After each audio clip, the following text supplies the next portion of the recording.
Sentence structure, the SVO formula.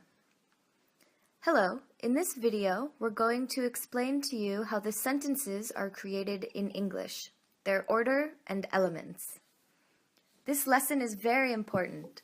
Please pay attention. In English, all sentences have the same structure. Subject plus verb plus object. For example, I read a book, where I is the subject, read is the verb, and a book is the object. If we want to say when the action happens or where it happens, we can put it at the beginning or at the end of the sentence. For example, yesterday at home I read a book. Or, I read a book yesterday at home.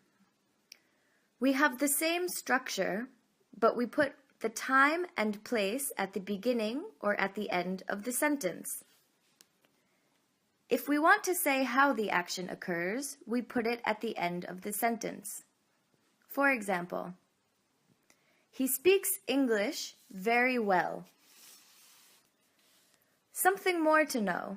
A subject and an object can have this structure, an article plus adjective plus noun.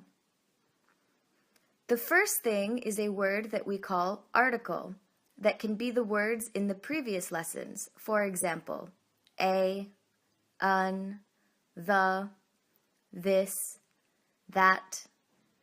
It tells us if it is something near, one thing, a lot of things, etc. The second thing is the adjective. We put adjectives in brackets because sometimes we don't use an adjective. An adjective is a word that describes a person or a thing. For example, big. The last thing, but the most important, is the noun. It can be a person or a thing. Let's put this all together. In the morning, I paint this old house. I is the subject, paint is the verb, and the object has three parts.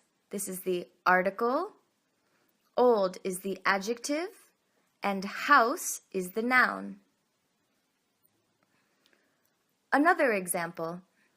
The brown dog eats a big cookie. In this sentence, the brown dog is the subject. The is the article. Brown is the adjective. And dog is the noun.